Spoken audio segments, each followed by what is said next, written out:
Tá aqui, iniciar a gravação, mas não mostrou. Ah, agora tá gravando. Bom dia, então, novamente, pessoal. Vamos Bom dar dia. continuidade à nossa aulinha, aulona de Direito Civil. E aí eu vou compartilhar já a tela para vocês, para a gente poder continuar. Na aula de hoje, nós vamos falar de um tema muito legal, muito interessante, que são as pessoas jurídicas. Deixe-me. Vocês já estão conseguindo visualizar a minha tela? Acho que não. Deixa eu só. Vocês só estão vendo que eu estou aqui em Nova York. Vocês ainda não estão conseguindo ver. Deixa eu compartilhar aqui. E eu tô meio azulada, tá, pessoal? É minha parte Smurf da família, tá? Não tem nada a ver com essa, com essa tela aqui, viu? Deixa eu mostrar aqui onde que eu estou. E aí nós vamos seguir nosso combinado, tá? Eu vou Eu vou tirar o fone já já. E aí, qualquer coisa, vocês gritem, sobe na cadeira, Luana sobe na cadeira, me chama, me liga, qualquer coisa que der errado aqui, combinado, gente? Porque senão vocês falam tudo e eu pior. Então, vamos começar aqui. Primeiro, ótima semana para todos, tudo de bom. Vamos começar nossa semana com muita alegria, absorver a matéria com muita energia, pessoal, porque a matéria de direito civil é uma matéria muito importante para a nossa vida, né? E esse início do direito civil, ele vai ser importante para a gente para todo sempre, né? Mesmo se você gosta de outras matérias, o direito civil é o que relaciona o ser humano entre si. Então a gente precisa. E aí nós estávamos até agora falando sobre pessoas naturais. Dissemos a vocês que a pessoa natural, para o direito civil, ela começa a ter direitos e deveres com o nascimento com vida, nasceu com vida. Mas aí, para poder acessar esses direitos, ela vai precisar de capacidade. Essa capacidade, ela vai vir ali, né, com a representação ou assistência de alguém. Se ela tiver até 16 anos, ela é absolutamente incapaz, então ela não pode tomar decisões na vida civil dela. Ela precisa de alguém. Mesma coisa, aquelas pessoas. E aí, mesma coisa quando passa dos 16 até os 18 incompletos, ela ainda não tem capacidade plena, ela precisa de auxílio, então ela vai ter um assistente. Também falamos do caso dos relativamente incapazes, viciados em drogas, os pródigos. Depois nós falamos sobre emancipação, quando eu antecipo essa capacidade. E aí falamos sobre a extinção da personalidade, quando a personalidade jurídica acaba na nossa vida, com a morte. Aí dissemos que existem dois tipos de morte, né? A morte real e a morte presumida. Na morte real, eu tenho um corpo ali, eu tenho uma certeza de morte. E na presumida, a gente muda bastante, a gente presume que morreu, mas não tem certeza. Então, a gente vai entrar naquele processo da ausência que nós estudamos na aula passada, né? Nas aulas passadas. São três fases em que a gente fica procurando os bens da pessoa, a gente vai dividir, e esse processo vai demorar um tempão, e no final vai vir um atestado de óbito lá, com essa morte presumida. Daí passamos ao estudo da pessoa jurídica. Pessoa jurídica, pessoal, é um ente criado pela lei, né? Ele é um ente ideal, ou seja, só está no mundo das ideias, criado pela lei com a seguinte intenção. Vamos juntar pessoas a princípio, e aí vamos colocar um patrimônio ali. Quem vai responder sobre as obrigações e sobre os deveres e os direitos vai ser a pessoa jurídica, não as pessoas físicas pessoalmente. Então vamos deixar a cargo da pessoa jurídica. O lucro que vier, a gente paga as despesas e divide entre os sócios.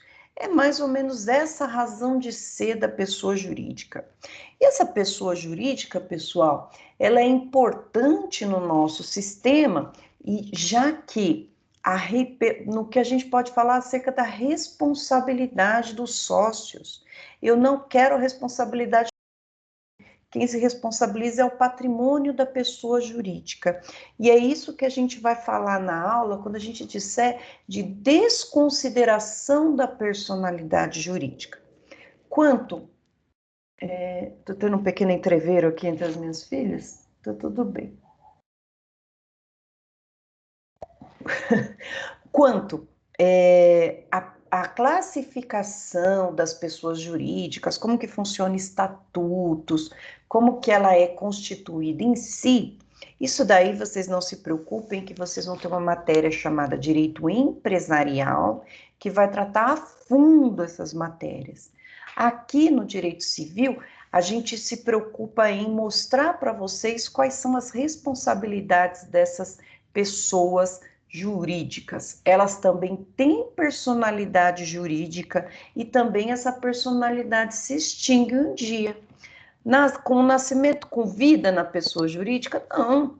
A pessoa jurídica começa a ter o nascimento dela para o direito com o registro dos atos constitutivos no órgão competente, se ela for pessoa jurídica de direito privado.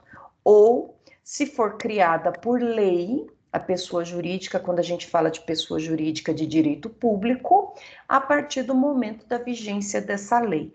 A pessoa jurídica, então, ela é um ente ideal. Ela pode ser formada por duas ou pode ser formada por um conjunto de patrimônios, como é o caso da fundação. Fizemos, então, essa retrospectiva aqui rapidinha das aulas anteriores e vamos para a aula de hoje.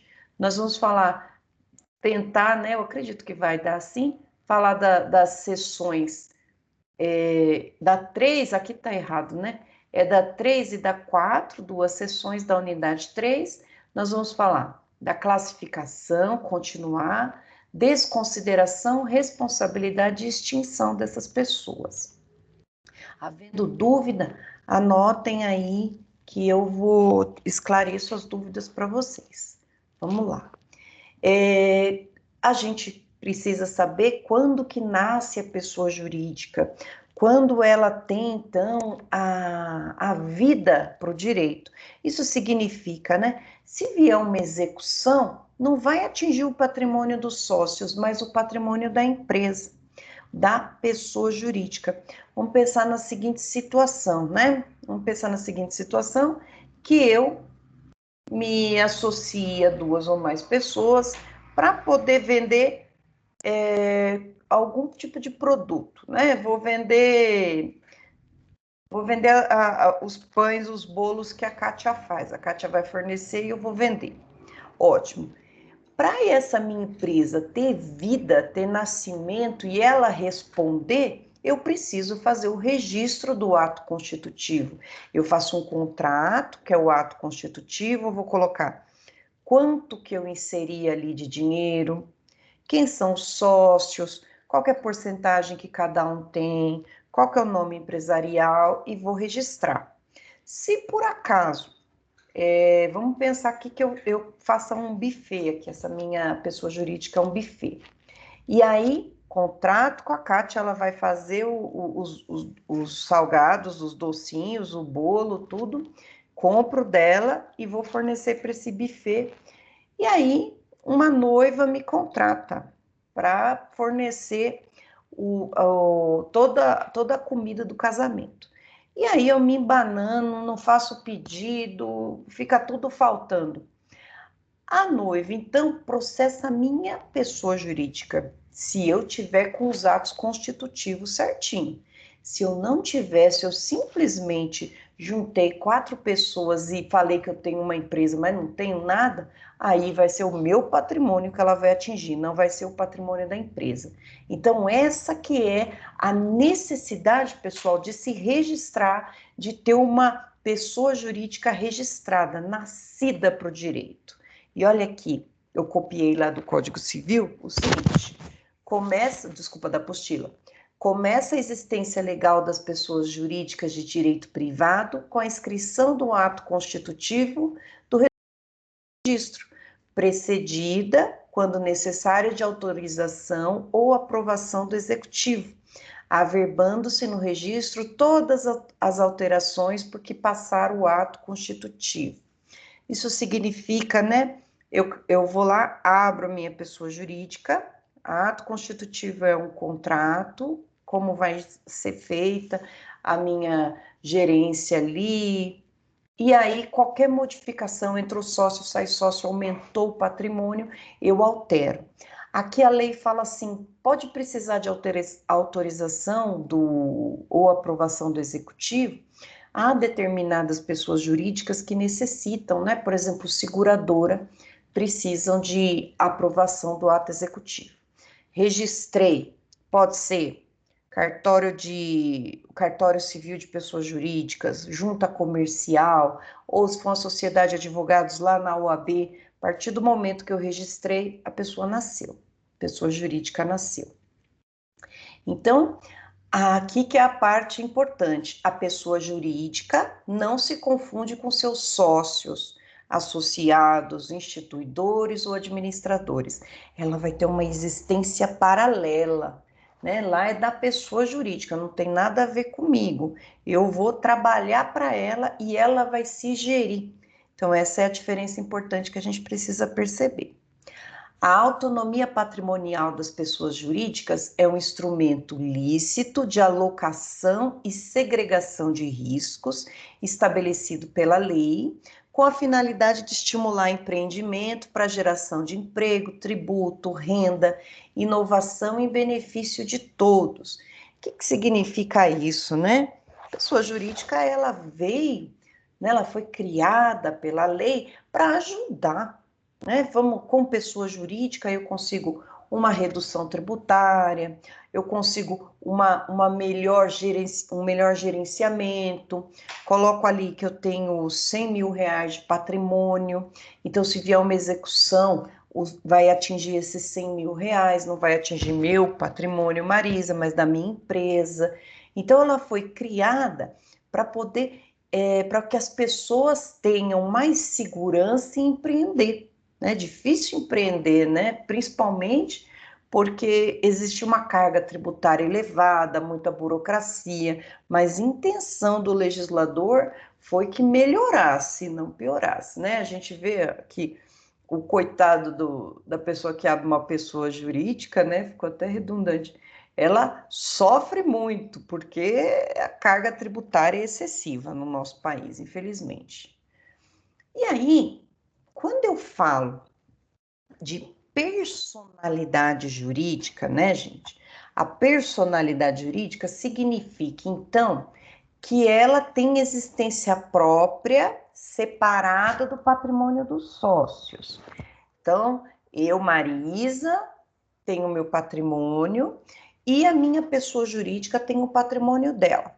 Se tiver aquele problema do buffet com a noiva vem atrás do meu patrimônio, da minha empresa, da minha pessoa jurídica, e não atrás do meu. Só que, né, como tudo nessa vida, começou-se a existir algumas maracutaias aí. O que acontecia, né? A pessoa, quando ela ia instituir essa pessoa jurídica, colocava um patrimônio ínfimo ali, 5 mil reais. Não é muito ínfimo, mas para uma pessoa jurídica é R$ 1.000, vai. E aí, vamos pensar que essa noiva teve vários problemas, não tinha a comida no casamento dela, o casamento foi um fiasco, ela ficou muito triste, um momento muito especial da vida dela, e ela processou o meu buffet. E aí, a hora que ela veio executar o meu buffet, ou seja, a hora que ela veio receber o ressarcimento, passou por todo o processo, o juiz condenou a reparação de danos, a empresa, então, teria que pagar um ressarcimento de 20 mil para ela de danos materiais e mais 20 de danos morais, 40 mil. A hora que ela veio tentar essa execução, pediu a penhora das contas da minha pessoa jurídica, ela viu que eu não tinha nada, voltou zerada, é assim. tem uma sentença, né? Ganhou a sentença, aí a gente passa a buscar o dinheiro. Ninguém quer uma folha de papel. A gente quer o dinheiro do processo, não é? E para ter esse dinheiro do processo, eu preciso executar. Na execução, funciona mais ou menos assim, para vocês entenderem esse instituto da desconsideração. Na execução, eu vou lá, faço um pedido, vamos pensar que o advogado da noiva, vai, que senão vocês podem se confundir. O advogado da noiva vai peticionar que, tendo em vista a sentença de folhas tal, que transitou em julgado, não cabe mais recurso, requer o início da execução para o recebimento dos valores tais. Aí a gente faz uma memória de cálculos, faço um cálculozinho, né? Eu faço cálculo, depois eu mostro para vocês, o dia que a gente tiver aula de execuções, eu pego um site YesCalc, faço uma memória de cálculo ali. E aí, vamos pensar que condenou e o processo demorou 3 anos. Então, condenou e eu faço uma atualização monetária desse valor. E aí, o juiz manda me intimar, minha pessoa jurídica, para que eu pague em tantos dias, sob pena de multa e sob pena de multa. Tá. Tantos dias lá, eu, nem me manifesto.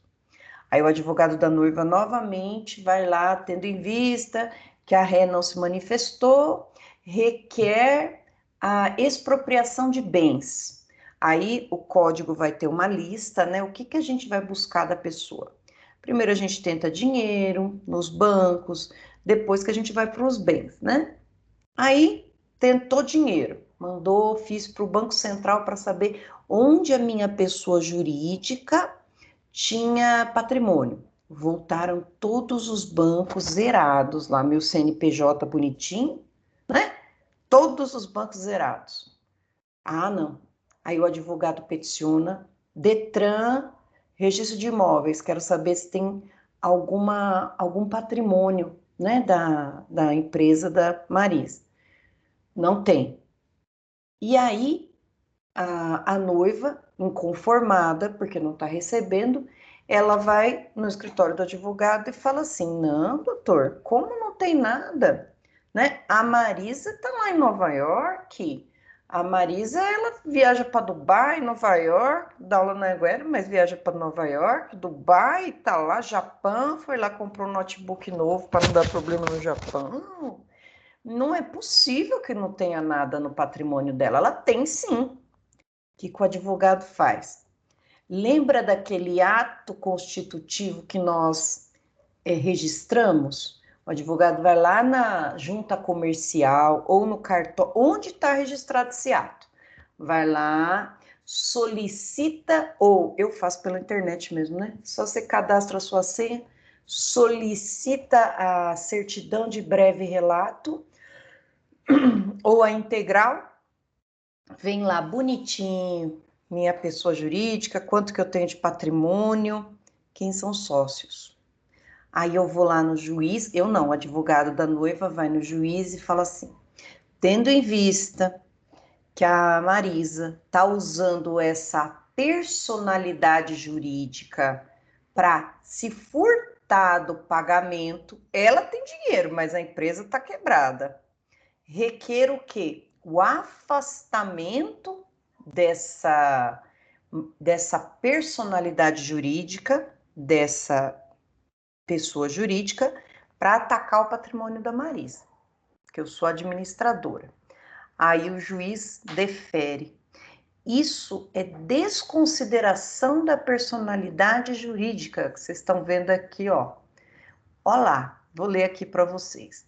Em caso de abuso da personalidade jurídica caracterizado pelo desvio de finalidade ou confusão patrimonial, pode o juiz, a requerimento da parte ou do Ministério Público, quando lhe couber intervir no processo, desconsiderá-la para que os efeitos de certas e determinadas relações de obrigações sejam estendidos aos bens particulares de administradores ou de sócios da pessoa jurídica beneficiada, direto ou indiretamente, pelo abuso.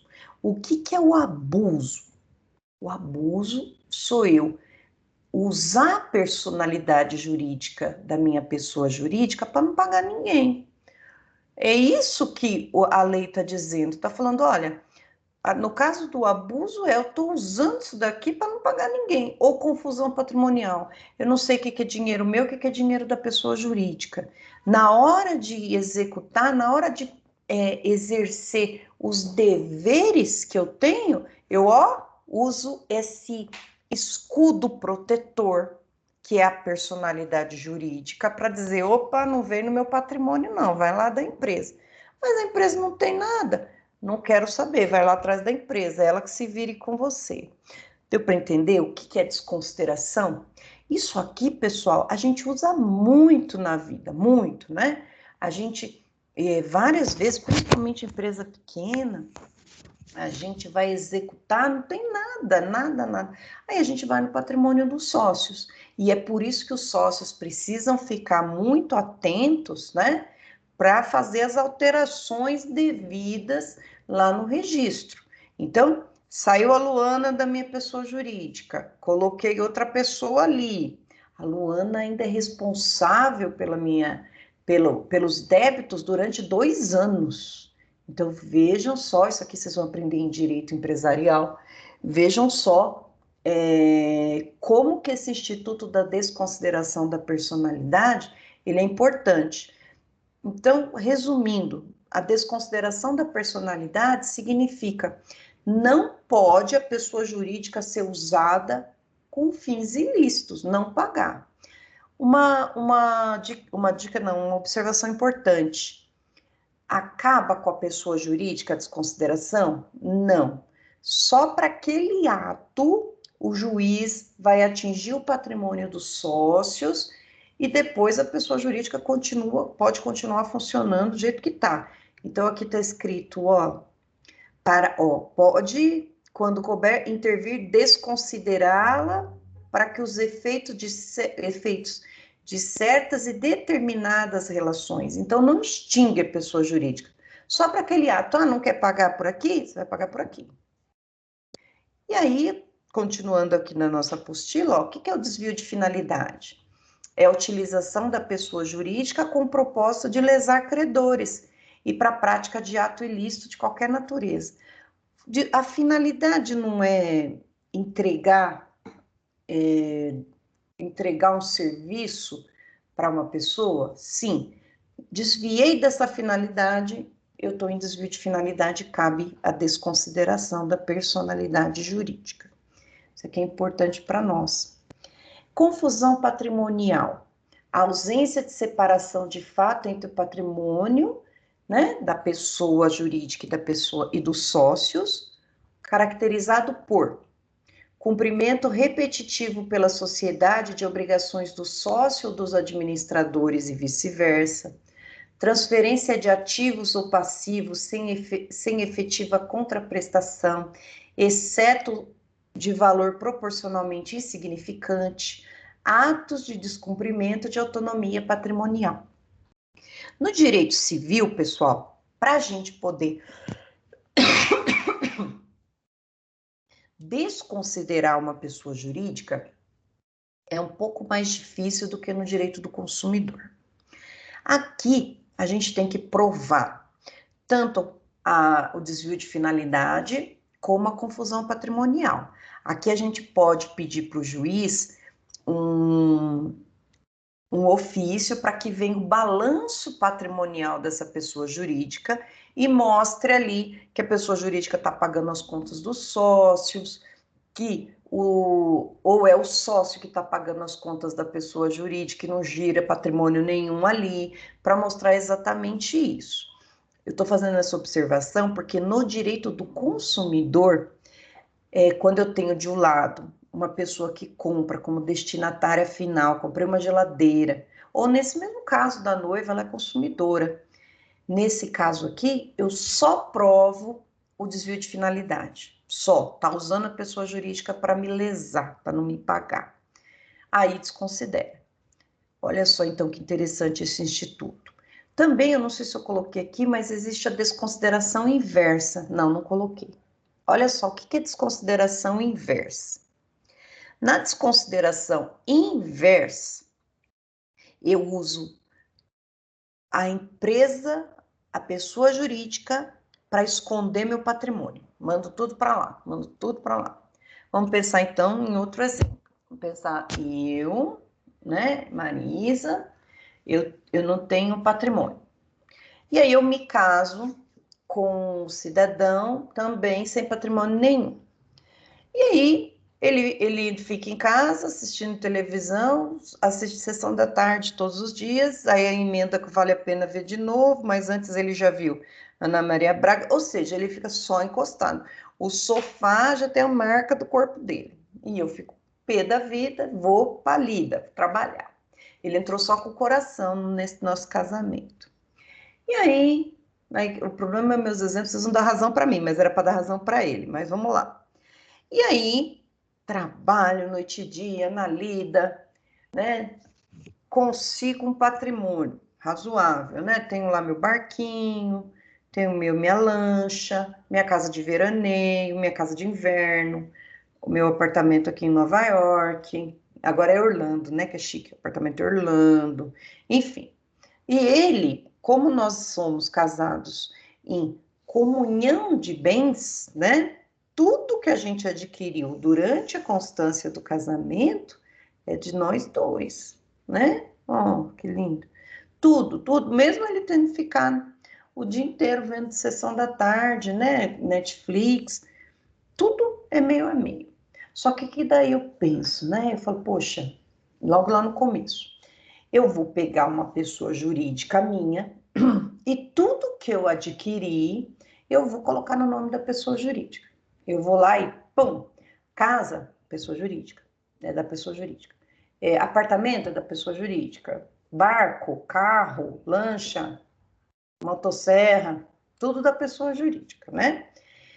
E aí, um belo dia, chega em casa um boleto daquele site O Par Perfeito, Extra Gold Ultra Diamante. O meu querido esposo, então, tem uma conta no Par Perfeito. E aí eu entro na internet e vejo a conta dele, a senha, a data do nosso casamento, né? 30 de fevereiro de 2020. E eu vejo lá que ele é o gatão da noite. E ele tem um monte de namorada, né?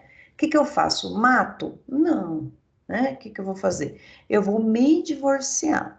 Acordo no outro dia, plena, né?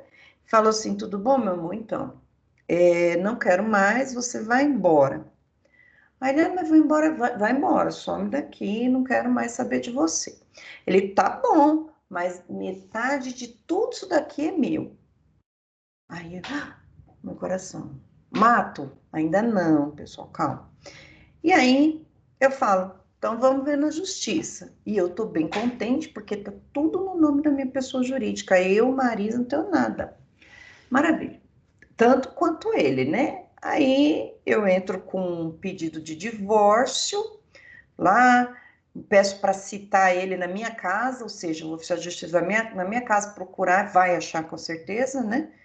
E aí coloco lá na parte dos bens, que eu não tenho nada. E o pedido, só quero divórcio, que ele vai embora, só isso que eu quero. Pensão não tem filho e tal. Na hora que ele recebe o papel, ele fala, ué, mas e essa casa que a gente mora? E todo o patrimônio que a gente tem? E aí? Eu falo, a gente não tem nada. Quem tem é a minha pessoa jurídica. Nós dois não temos nada. E a pessoa jurídica registrada, bonitinho, tal, que não tem o nome dele, né? Que eu fiz lá com as amigas, né? Não tem nada dele. A desconsideração inversa da pessoa jurídica, pessoal, olha só, ele vai se defender falando o seguinte: a Marisa está usando a pessoa jurídica para me tirar direitos. Então, vejam, enquanto na desconsideração normal eu pego todo o patrimônio e ponho na pessoa física, Na desconsideração inversa, eu pego todo o meu patrimônio e ponho na pessoa jurídica. O efeito é o mesmo. O juiz, então, vai desconsiderar essa personalidade, vai verificar quando que eu adquiri esses bens, né? Tudo tem escritura, quando que eu adquiri esses bens, e se tiver dentro do prazo do casamento, olha lá, a gente casou dia 30 de fevereiro de 2000, dia 15 de maio de 2005 eu já comprei meu apartamento em Orlando. Pô, tá dentro da união, então é meio a meio. Então eu vou me prejudicar, vou ter que dar metade de tudo que eu tenho, tudo que eu adquiri, que está lá no nome da pessoa jurídica, né? E eu tenho ali 99% do patrimônio e as amigas 1%. Vou ter que dividir tudo e dar para ele. Essa que é a hora, né? Que a gente... Enfim, desconsideração da personalidade jurídica inversa é essa. Anotem aí se vocês tiverem alguma dúvida. Belezinha? Vou para a próxima aqui. Então, sobre desconsideração da personalidade jurídica, é isso. Iam lá na apostila a parte da desconsideração, mas é super simples de entender, eu imagino. Se vocês tiverem alguma dúvida, pode perguntar agora, acho melhor. Sim, não. Continuar aqui. Professora, a senhora falou que a responsabilidade, mesmo que o sócio saia, ainda é de 2 anos depois. Por quê? Tá na lei. Tá na lei. Para evitar justamente que a pessoa dê um golpe na empresa e caia fora. Entendeu? Durante 2 anos ela ainda fica responsável. Tá bom, obrigada. Nada. Essa minha voz aqui, eu tô parecendo Cid Moreira, né, galera? Com essa vozinha aqui rouca. Viram, gente, como que a gente faz? Vamos ver. E aí, na aula passada, eu mostrei esse slide aqui, a gente falou sobre a classificação das sociedades. E esse organograma aqui, a gente tem que até fazer uma prece por desespero, né? Pô, como que eu vou lembrar disso? É simples, ó. Classificação não é nem das sociedades aqui, esse nome está errado na apostila, é classificação das pessoas jurídicas, porque a sociedade vai estar... não, não adianta eu apontar que vocês não vão ver, mas a sociedade está aqui embaixo da corporação, ó. Então, ele confundiu. Então, aqui é a classificação das pessoas jurídicas. Quanto à nacionalidade, ela pode ser nacional, está aqui no Brasil, ou estrangeira, está fora, mas ela tem uma filial no Brasil e tem autorização para estar. Quanto à estrutura dela, tudo isso está na apostila, tá?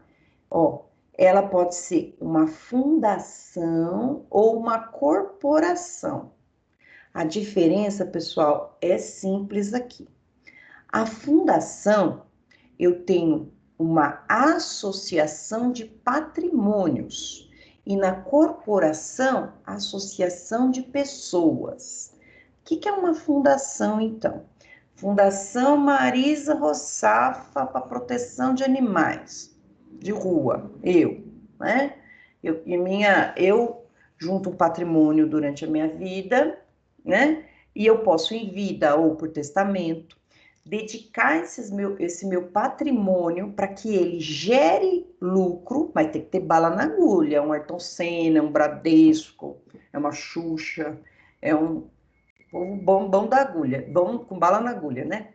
Para quê? Para que aquele patrimônio, imóveis, rendam dinheiro para fomentar e trabalhar essa fundação. Então, quando fala fundação, é um patrimônio, Roberto Marinho, ó, que se destaca e o próprio dinheiro que vem dele, dos frutos, vai gerir essa pessoa jurídica, né? Acabar com o zoológico, meu sonho, né?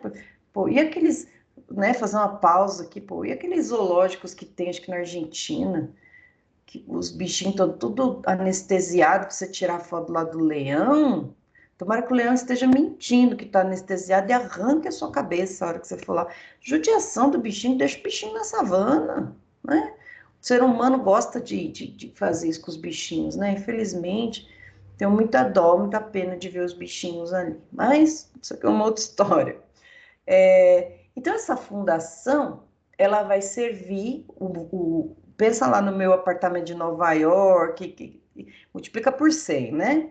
Toda essa renda que gerar vai sustentar essa instituição para que ela continue com seus propósitos. Tem sócios ali? Não, é só meu patrimônio rendendo dinheiro.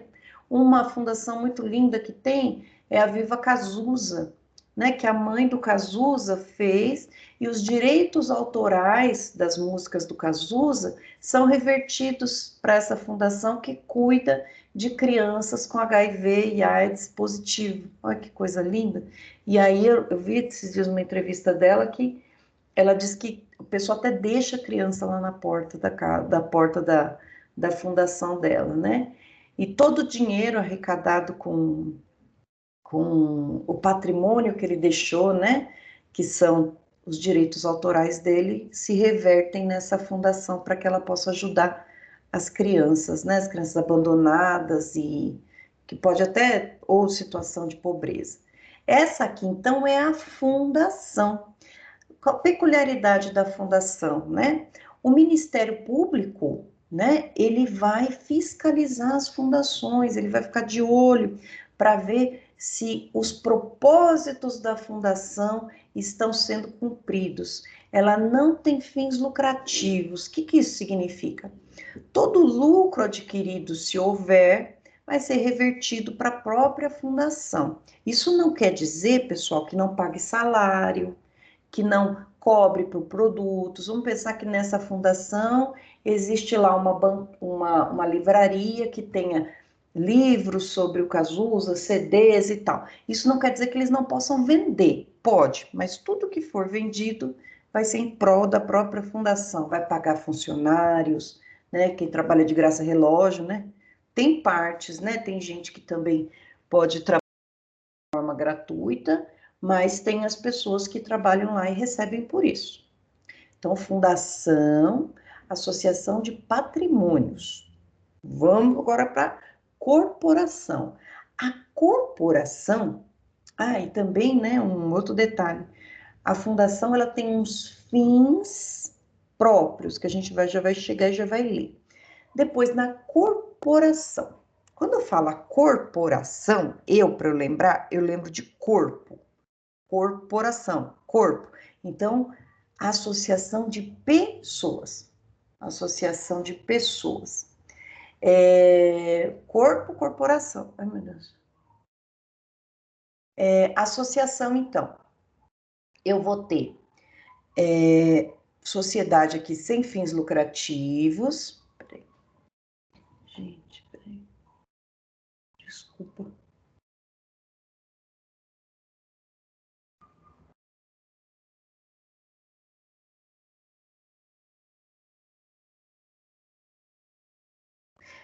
Eu vou ter, então, na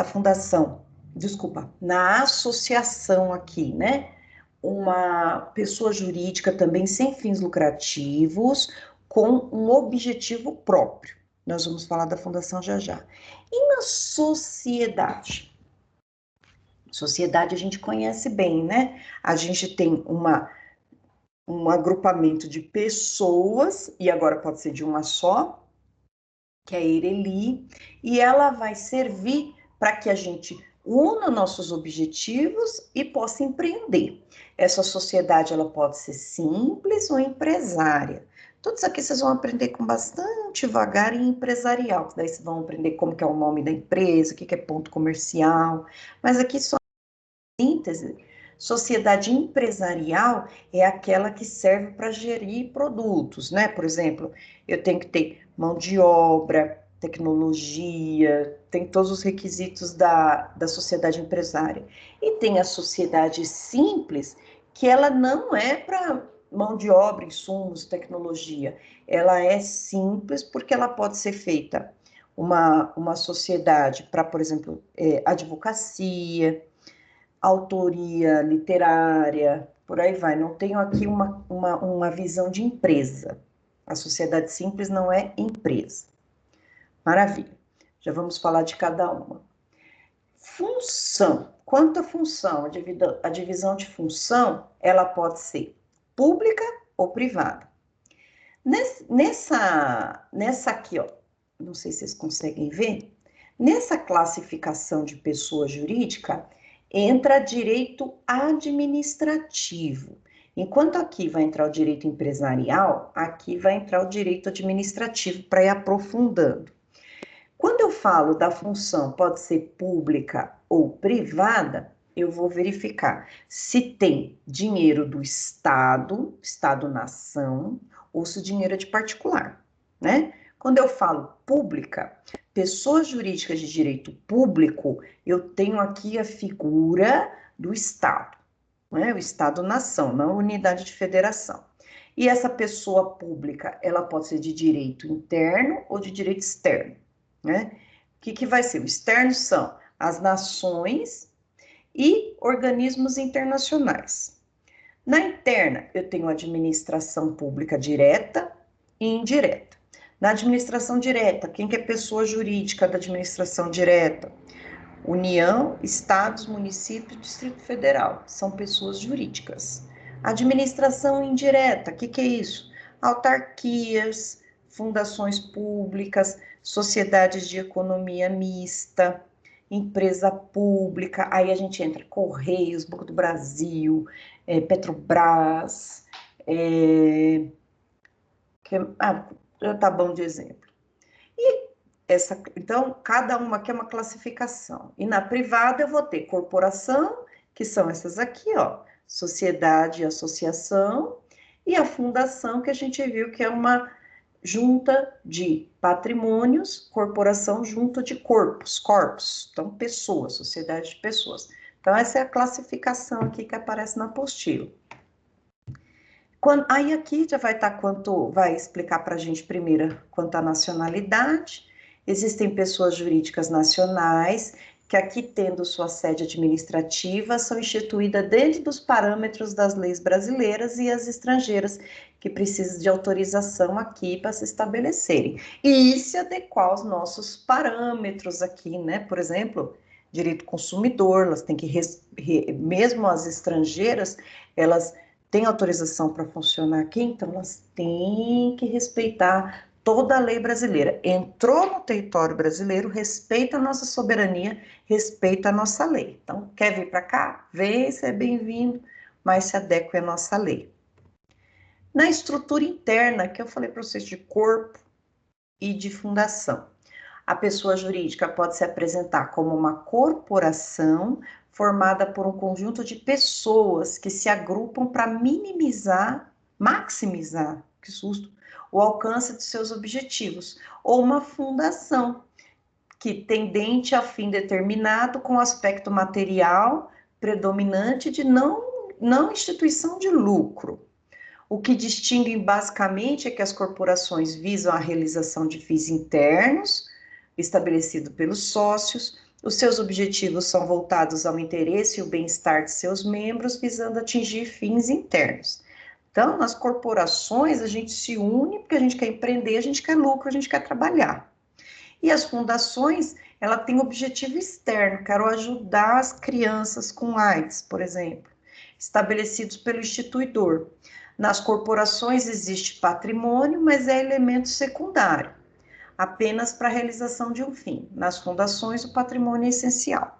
Então, o que o nosso querido Pedro Lenza, não, o Gonçalves Lenza vai dizer aqui, né? Que existe patrimônio dentro das corporações? Sim, que é aquele que a gente separa para os fins do objeto social ali, né? Eu tenho 100 mil reais de patrimônio na empresa, existe aquele imóvel que ela funciona, que é nosso, mas o objetivo dela é fim interno. Eu quero lucro, eu quero crescer, vou dividir o lucro com sócios. A fundação, o início dela precisa de uma junta de patrimônios para que o patrimônio renda e vire dinheiro, para que seja sustentada essa pessoa jurídica.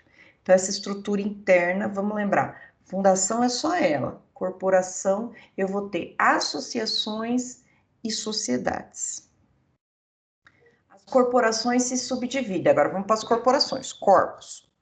As corporações se subdividem em associações e sociedades.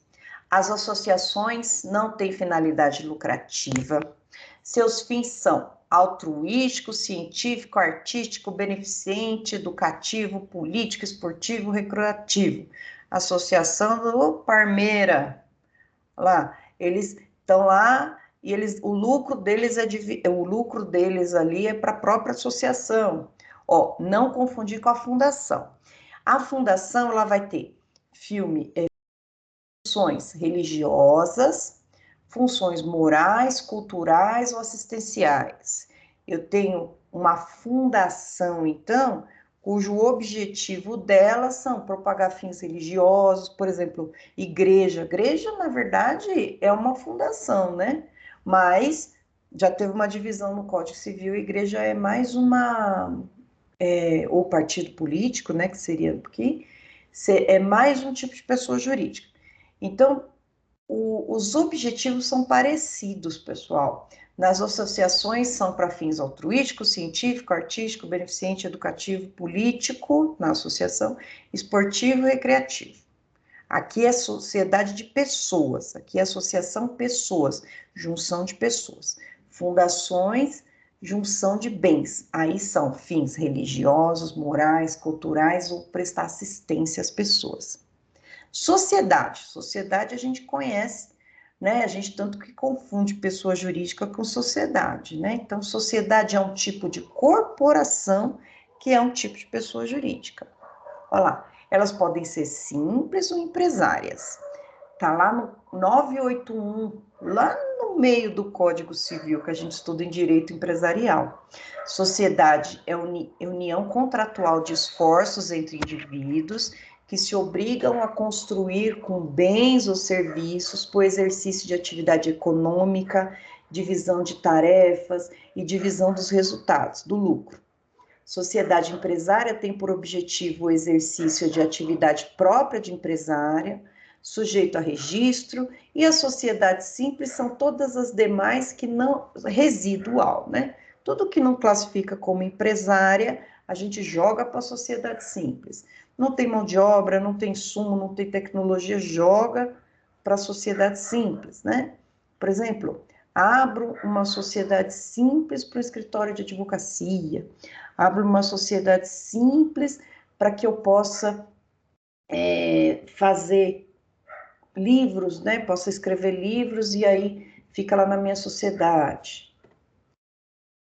Função ou esfera de atuação, ainda continuando naquele quadrinho, né? Quanto à função ou esfera de atuação, as pessoas jurídicas podem ser de direito público ou de direito privado. Se dividem em corporações, que são associações, sociedades simples empresárias e fundações particulares. As pessoas jurídicas de direito público externo podem ser consideradas como sendo de outros países ou como a ONU, Organizações das Nações Unidas. Então, pessoa jurídica aqui, a função, ela é privada, ela é pública, ela é interna, ela é externa. E a pessoa jurídica ainda, elas podem ser da administração direta ou da administração indireta. Quem que é da administração direta? União, Estado, município e Distrito Federal. Indireta, autarquias, fundações públicas, entidade de caráter público criado por lei. Olha só que legal, né? Aqui, por que é importante a gente saber essa classificação? Porque vamos pensar que a gente tem uma ação contra o prefeito municipal, né? A gente não vai, ele no exercício da função dele, a gente não vai processar o prefeito, a gente vai processar o município, né? O município que é uma pessoa jurídica de direito público da administração direta. Então, esse tipo de classificação significa para onde eu direciono o processo. Isso aqui a gente vai aprender em regras de direito administrativo. Aqui, por exemplo, na administração indireta, eu tenho uma autarquia aqui, né? Por exemplo, o IBAMA, eu vou lá e processo o IBAMA, não vou processar a União, por aí vai. Pessoa jurídica de direito privado, está lá no 44, são associações, sociedades, fundações, organizações religiosas, partidos políticos e as empresas individuais de responsabilidade limitada. Esses aqui são os tipos de pessoas jurídicas de direito privado, né? Eu tenho, então, associações, pessoas, sociedade, pessoas, fundações, junção de patrimônio, organização religiosa, pessoas, partido político, pessoas, empresas individuais de responsabilidade limitada, uma pessoa só. Até um tempo atrás, antes da tal da EIRELI, que é o nome que a gente usa para essa pessoa individual, o que as pessoas faziam? Sempre colocavam um laranja ali para ter mais de uma pessoa e ele ter pessoa jurídica, né? E aí colocava 99% da cota para 1% ele colocava para a mãe. Então tinha um laranja ali. A lei acabou com isso, agora pode existir uma empresa individual de responsabilidade limitada, ou seja, quem responde ao patrimônio da empresa. Essa história de responsabilidade limitada ou ilimitada é exatamente para isso. Tem personalidade jurídica, quem responde ao patrimônio da empresa. Por isso que é responsabilidade limitada, limitada ao patrimônio que ela tem. É responsabilidade. Ué, aqui, pessoal, vou pedir para vocês depois lerem lá na apostila. Eu coloquei também, eu vou deixar isso aqui para vocês. Está falando como que a associação, como que o estatuto tem que ser redigido, ó. Quem que é sócio, quem pode fazer assembleias, como que se dissolve uma associação, fundações a mesma coisa, como que cria, diferença entre uma e outra. E vamos partir aqui para a próxima unidade, que é a unidade 3. Deixa eu ver que horas são. Vou direto aqui para a gente falar da distinção das pessoas jurídicas. Então, fica de lição de casa aqui para vocês lerem essa parte na apostila. É só leitura mesmo, tá? Porque não precisa decorar e a hora que se vocês forem contratados para redigir um estatuto social, vai ter que ir lá no código, não tem jeito, né? Então, vamos falar aqui, não vou ficar lendo, vamos só falar sobre responsabilidade dessas pessoas jurídicas, né? Quando a gente fala em responsabilidade, a gente tem que lembrar, gente, que ele tem personalidade jurídica, então ele tem direitos e deveres, beleza. Esses deveres a gente lê como responsabilidade. Se eu causei dano, preciso reparar. Não entreguei lá a comida no buffet da noiva, eu tenho que reparar esse dano. Porque foi um acordo que eu fiz com ela, foi um contrato que eu estabeleci. E aí, pessoal, a responsabilidade da pessoa jurídica, ela vai ter várias esferas. Ela pode ter responsabilidade penal, responsabilidade civil, e eu acrescento aqui responsabilidade administrativa também. O que é isso, então? Pessoa jurídica comete crime, fato típico, ilícito, culpável? Não, né? Em regra, não. Somente se for crime ambiental, né? Um beijo lá para Vale, que jogou lá os resíduos tóxicos lá em Brumadinho, né? Porém, ela tem crime ambiental? Sim. O único, então, crime que pessoa jurídica, aquele ente ideal, responde é ambiental. Então, a responsabilidade penal vai estar lá, né? E ela só aborda crimes ambientais. Na esfera administrativa, né? Pode ter uma infração de não respeitou uma licença, não entregou uma nota, também responsabilidade tributária. Nesse caso, então, a responsabilidade da pessoa jurídica, ela pode se equiparar à pessoa física, com exceção, né, da tipicidade penal. Ela só responde por crime ambiental. Os outros crimes ela não responde, porque ela não tem corpo, né? Ela não comete homicídio, ela não comete estelionato. Quem vai fazer isso vai ser os sócios. Então, os sócios podem responder. Mas a pessoa jurídica só responde ela por crime ambiental. Inclusive, uma observação importante, né? a pessoa jurídica pode ter até pena de morte. Se ela cometer um crime lá ambiental, o juiz pode até decretar a extinção da personalidade jurídica da pessoa jurídica. Então, ele pode encerrar as atividades. É o equiparado à pena de morte da pessoa jurídica. Vejam que legal, que interessante. Lembro numa banca de TCC que o professor perguntou se existia pena de morte para pessoa jurídica. TCC não, era um exame de oral, se eu não me engano, do concurso de procurador do Estado. Se existia morte na pessoa jurídica, pena de morte. E sim, existe, né? A pena de morte seria, vamos dissolver essa pessoa jurídica aqui, porque ela está causando muito crime ambiental. Olha que legal. E aí, nós vamos ter a responsabilidade civil da pessoa jurídica. A responsabilidade civil da pessoa jurídica, ela pode ser contratual ou extracontratual. Primeiro, mais fácil, contratual. Fiz um contrato, né? Vou te entregar comida no seu casamento e você vai me pagar X valores. Se eu não cumprir, advém uma responsabilidade disso, né? E quem vai responder? A pessoa jurídica. Então, vamos ver o que está escrito aqui. Responsabilidade contratual, não cumprida a obrigação, entreguei o croquete ou ela me pagar, responde o devedor por perdas e danos, juros, atualização monetária, segundo os índices oficiais regularmente estabelecidos e honorário de advogado. O Código de Defesa do Consumidor também responsabiliza as pessoas jurídicas de forma objetiva e decorrência do fato do vício do produto ou do serviço. Nós vamos já ver o que é isso, né? Responsabilidade contratual, então, significa se eu não cumprir o contrato, eu vou sofrer as penalidades que estão no contrato. Se eu coloquei uma multa, que chama cláusula penal, se eu coloquei juros, tudo isso, honorário de advogado, tudo isso, se eu não cumprir, eu vou responder. Essa é a responsabilidade contratual. Lembre-se que tem um contrato. Esse contrato pode ser verbal, e esse contrato pode ser escrito, né? Melhor que seja escrito, mas pode ser um contrato verbal? Eu liguei esses dias para uma empresa de instalar antena, né? Aí, lá na minha mãe, e aí eu falei pro rapaz, quanto custa para você colocar, arrumar aqui a antena e tal? Ele, eu vou cabear tudo, vou colocar uma antena digital, custa R$ 450.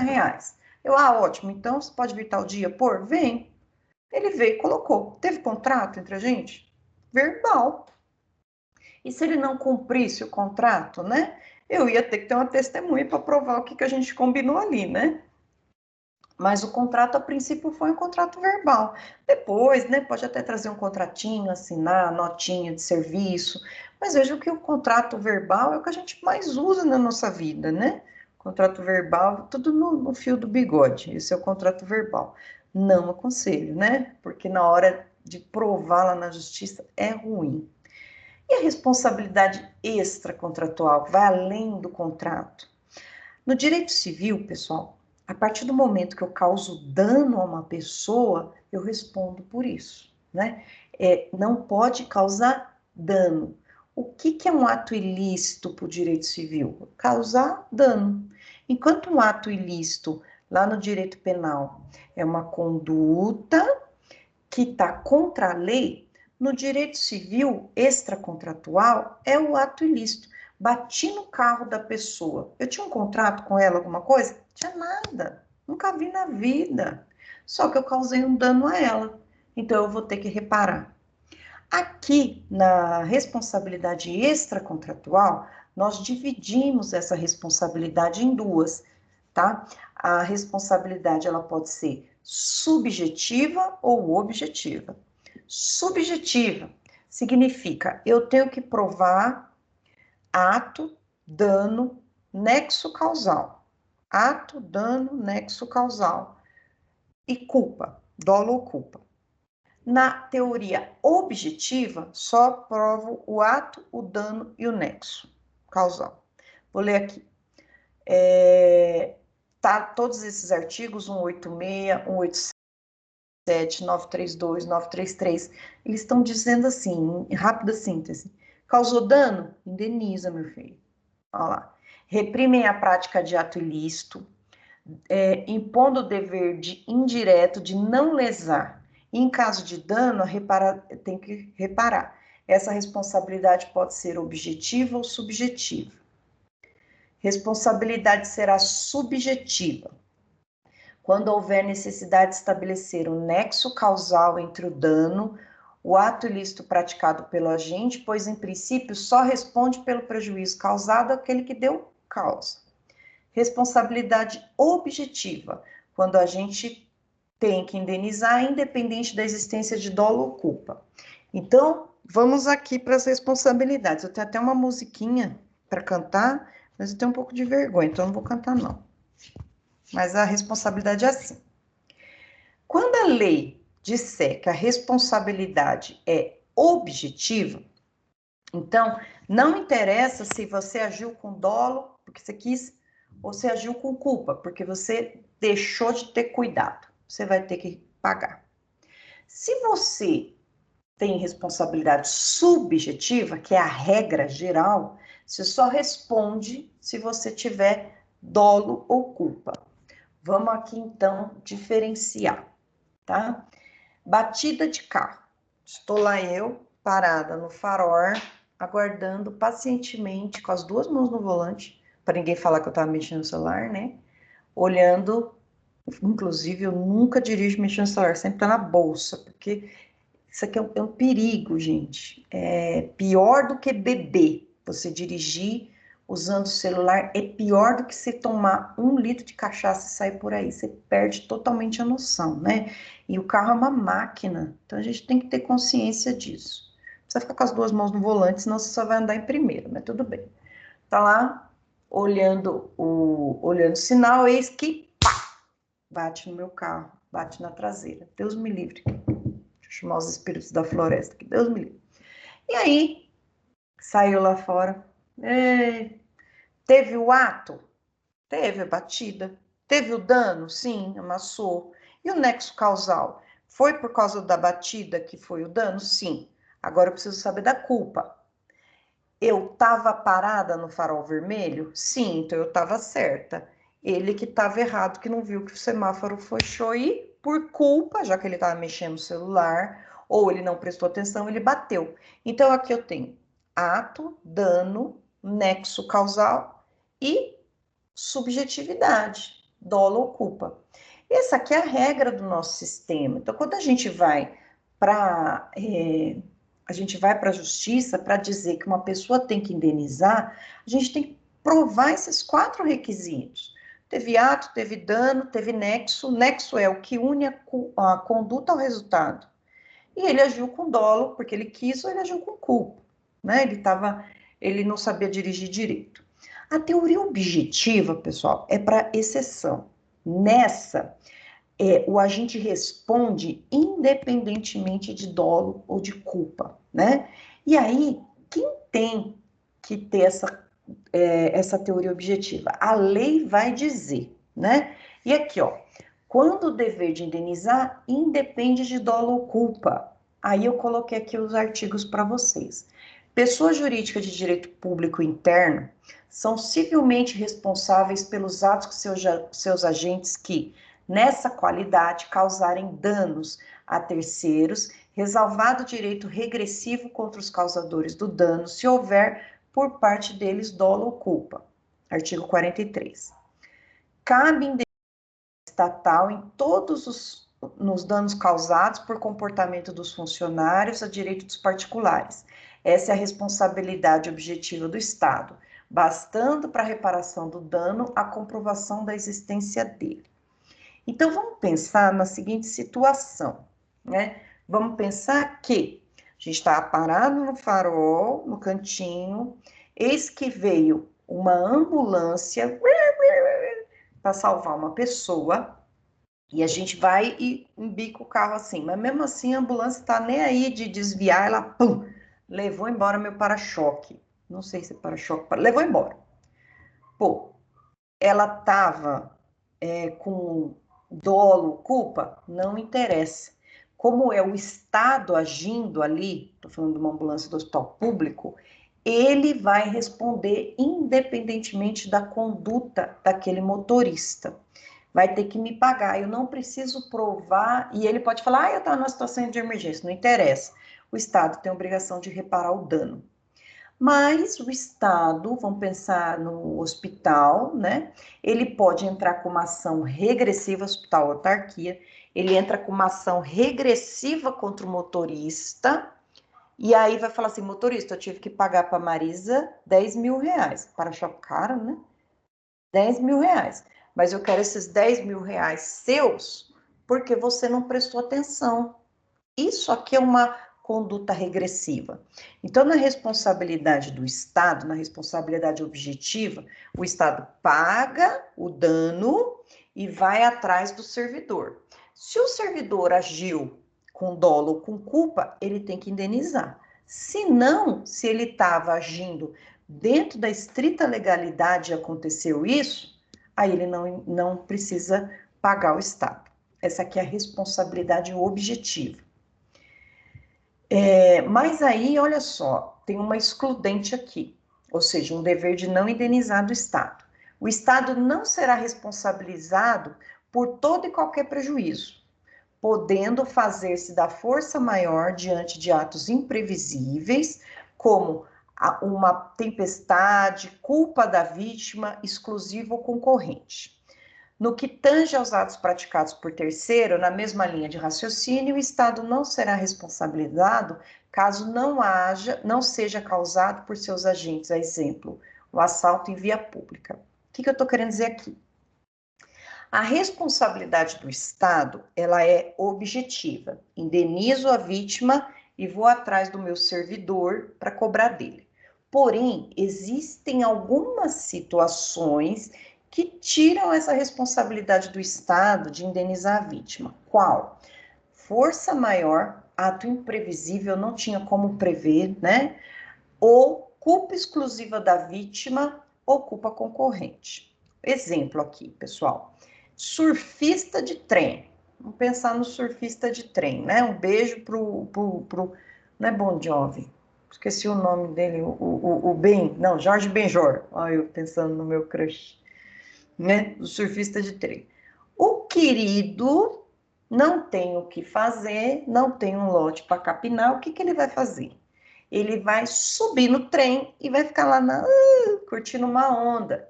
Aí, vamos pensar que ele está lá curtindo uma onda, entra num túnel e o túnel arranca a cabeça dele fora. Olha que situação. Aí a família vai atrás do Estado, vai dizer assim, opa, causou uma lesão aqui, morte é uma lesão.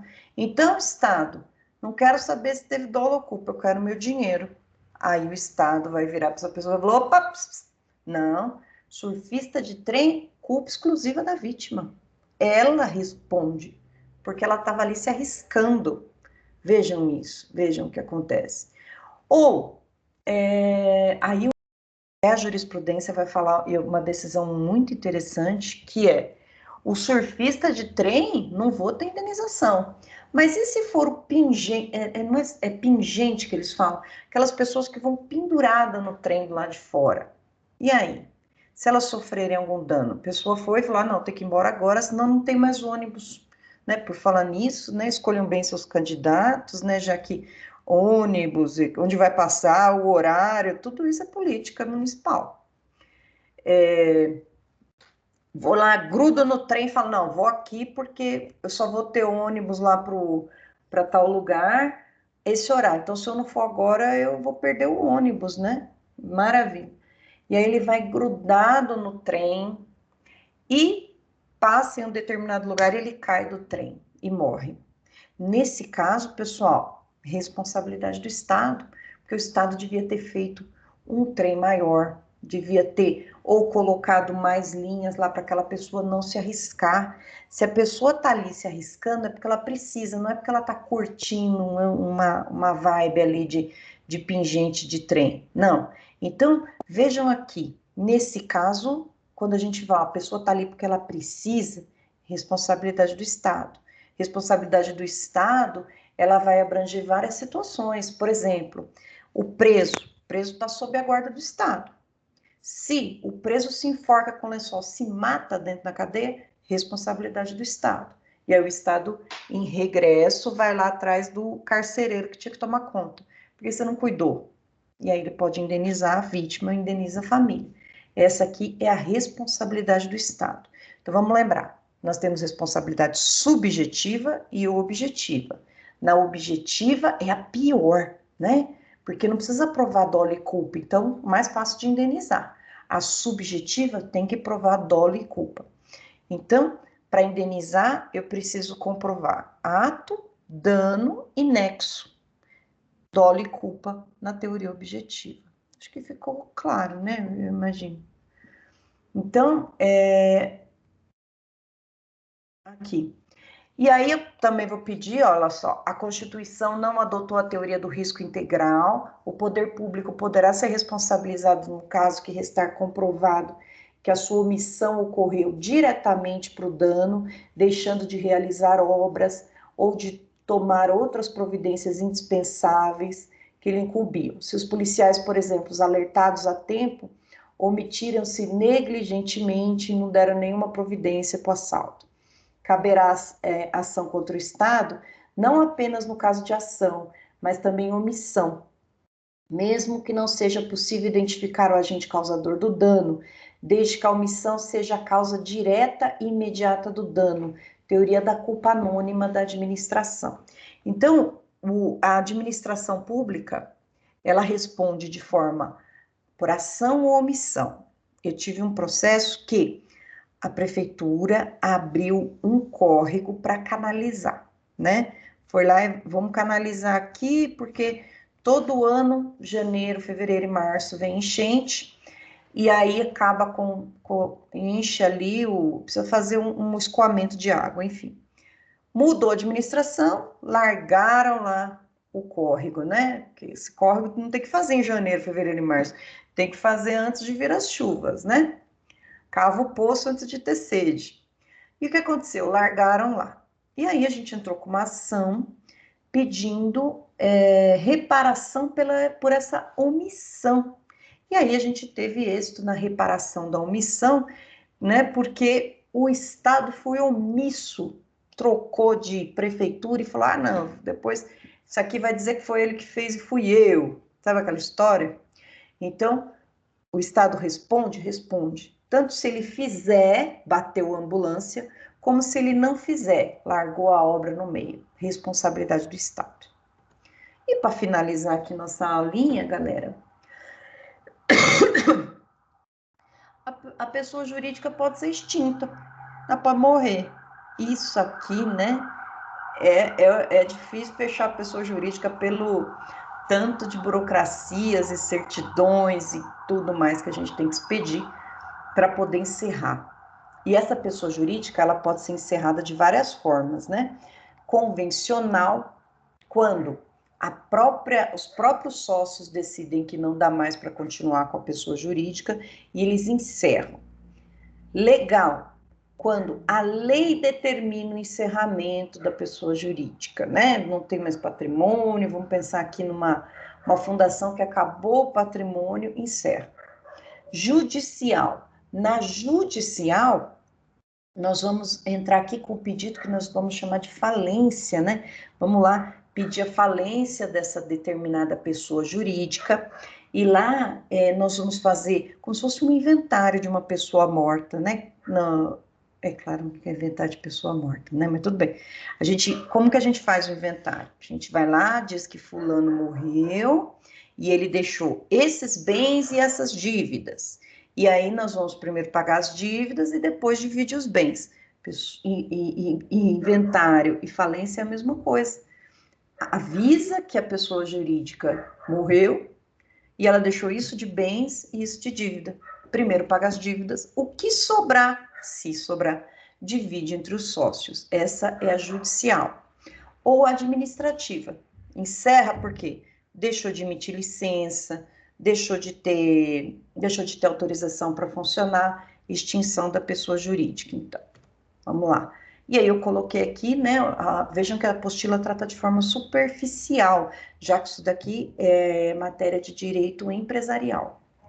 Olha lá, Dissolução convencional, deliberação dos membros, conforme previsão estatutária ou legal.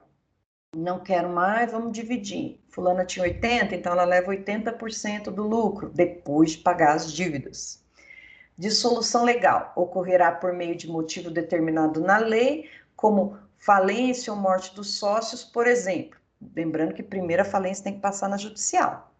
Dissolução administrativa pode ocorrer por cassação de uma autorização exarada pelo poder público.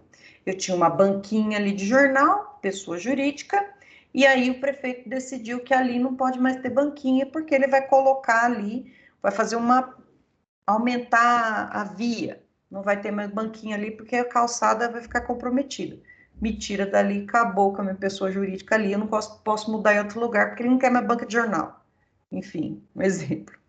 Dissolução judicial. Casos de dissolução previsto na lei e no estatuto.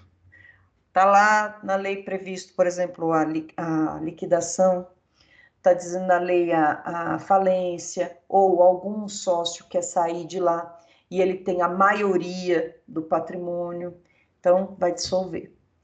E o processo para extinção da pessoa jurídica vai ser realizado pela dissolução e pela liquidação. O que é liquidação em direito? Tornar líquido o dinheiro. Quanto que existe nessa pessoa jurídica? E como que eu trato o que é líquido? Primeiro eu pago as dívidas e o que sobrar, aí sim vai ser divisão por patrimônio, né? Aí tá lá, o artigo 51 do Código Civil estabelece que nos casos de dissolução da pessoa jurídica ou cassada a autorização para o seu funcionamento, ela subsistirá para fins de liquidação até que essa se conclua. Vamos saber quanto que tem de dinheiro aqui. Far-se-á no registro onde a pessoa jurídica tiver inscrita a averbação de sua dissolução. As disposições para a liquidação da sociedade aplicam no que couber às demais pessoas jurídicas. Encerrada a liquidação, promover-se-á o cancelamento da inscrição da pessoa jurídica. Então, primeiro, antes, vamos lá, a verba que ela está em liquidação, esqueçam liquidação, oferta. Liquidação é o que eu tenho de patrimônio ali. É importante lembrar que a liquidação da pessoa jurídica refere-se ao patrimônio que deve ser levantado para o pagamento da dívida e divisão dos sócios. Eu acho que acabou. Acabou, rapidinho. Galera, vocês estão me ouvindo aí, meninos e meninas? Professora, então essa liquidação eu coloco como patrimônio? Liquidação, você vai colocar que é referente ao patrimônio da empresa. Vamos pensar que eu tenho uma loja de roupa, para ficar mais fácil. Eu tenho uma loja de roupa. E aí eu coloquei lá que essa loja está em liquidação. Eu vou vender toda a roupa para de banana? Não. Liquidação significa, eu vou ver esse meu patrimônio que eu tenho, quanto que eu tenho em estoque, tenho 20 mil reais, por exemplo, estoque. Quanto que eu tenho no imóvel? Vamos pensar que o imóvel é meu. Eu tenho 200 mil do imóvel. Então, liquidando, eu tenho 20 mil de estoque, mas meu patrimônio vale 200 mil. Então, eu tenho 220 mil de patrimônio. Essa é a liquidação. Aí, eu tenho dívidas, 40 mil. Vai sobrar 180 mil. Esses 180 mil vai se dividir para os sócios para poder encerrar. Pagou todas as dívidas, encerra. Então, liquidação nada mais é do que descobrir quanto que tem de dinheiro a pessoa jurídica após o pagamento das dívidas para dividir esse patrimônio para os sócios. Obrigada, professora. E aí, minha gente, mais alguma dúvida? Se em Nova York tá frio, tá mais ou menos, tá um ventinho. Tô esperando aqui a Ana Paula chegar para a gente poder dar uma passeadinha na Times Square. Mas vamos deixar mais para mais tarde, né? De manhã é ruim. Quero fazer que nem uma linda mulher. Quero ir lá, o pessoal me tratar. Né, gente? Corpinho de Julia Roberts eu já tenho. Tá? Os recalcados vão dizer que eu engordei. Tá lindona, professora. Quem falou que eu tô lindona já tá de 10 na matéria, tá? Não precisa nem... Luana, nem precisa fazer prova, tá? Fala nisso, galera, uns recadinhos finais. Eu quero que você... Deixa eu parar de gravar aqui. Eu mandei para vocês um questionário para que vocês me ajudem